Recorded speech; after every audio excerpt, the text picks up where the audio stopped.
What's up, party people from the fifth dimension? This is your homeboy Angelo, and I saw it fit to get out here before that sun drops down behind the West Hills here in Portland and talk a little bit about some important things that came to mind today about leadership, about being the leader in your own life, and also being inspiring to lead in other people's lives. Well, not lead for them or be anyone's leader but yourself, but to inspire other people. So today I was leading a group training and talking about communication styles, keeping it simple, being articulate, and not using a lot of fillers when you talk.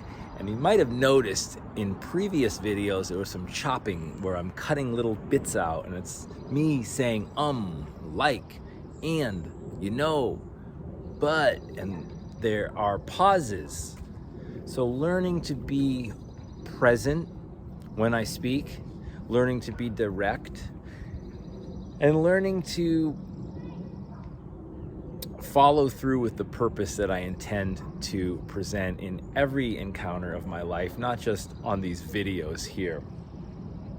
Today was an interesting day because I started my 30-day ultimate lifestyle transformation, did it with a group. I always find that doing these kind of big enterprises with a group helps because you have accountability with a group of people, you have support. And that's something that's important right now is community, especially over the past 2+ years. A lot of people have been isolated either by their own volition or because of mandates that they see that they must abide by. So right now it's almost summertime. It's still very lush. People are out. There's still a lot of people in this part of the country, here in Portland, that are still separating, that 6 feet of separation from each other. And that's the Auric Field. We know that the 6 foot is the Auric Field. We also know that when a person is buried after they die, they're buried 6 feet deep. So the soul of a human being, the resonant soul of a human being, the auric field of a human being, the 6 feet of separation, the social distancing, which is actually an oxymoron if you look at those two words, social distancing. We are creatures that need connection. We thrive on connection. We thrive interdependently. And once we learn to understand, and understand this, then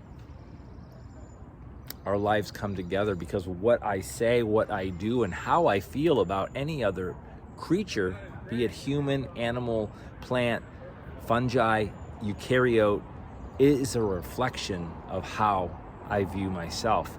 We are all one. We are all interconnected. Another story from today. I was on the social media platform, and birds, hi. Crows are out here earlier, chirping away. Excuse me. God, it's pollen right here. So beautiful. I was on a social media platform today, and I made a post, and I always like to tag people on posts that I think might find it of interest. And a particular guy that I've been following for a while, we had some positive exchanges, and I hadn't connected with him for a while because life is hectic, and that's the way it goes sometimes. Tagged him, he commented saying, "Why did you tag me in this?" Instead of, a direct message saying, "Why did you?" And I said, "Well, because I love you, and I thought that this was something that you would like," or something like that, or "I love you." I can't remember what he said.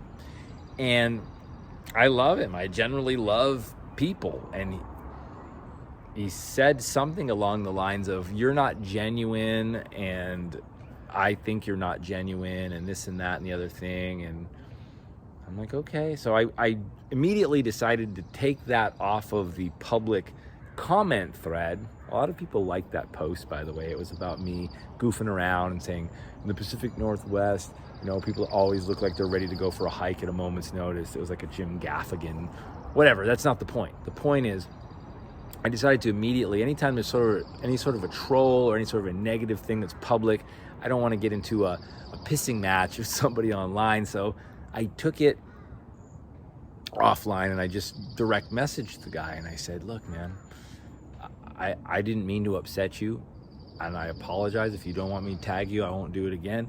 And he was piling on about everything that he sees wrong with me.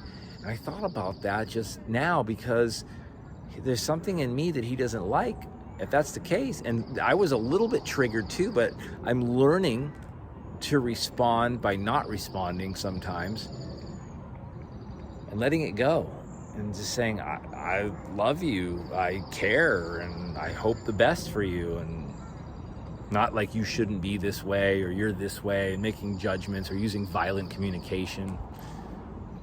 So I'm working at that every day, to be more open to receive and feel and understand and overstand that everything we say, do, and think of others is a reflection of ourselves.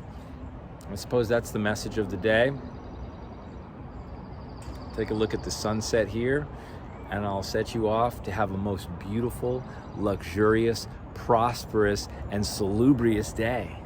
I love you very much. Have a most excellent time, whatever you do, moving ahead. Mwah. Peace.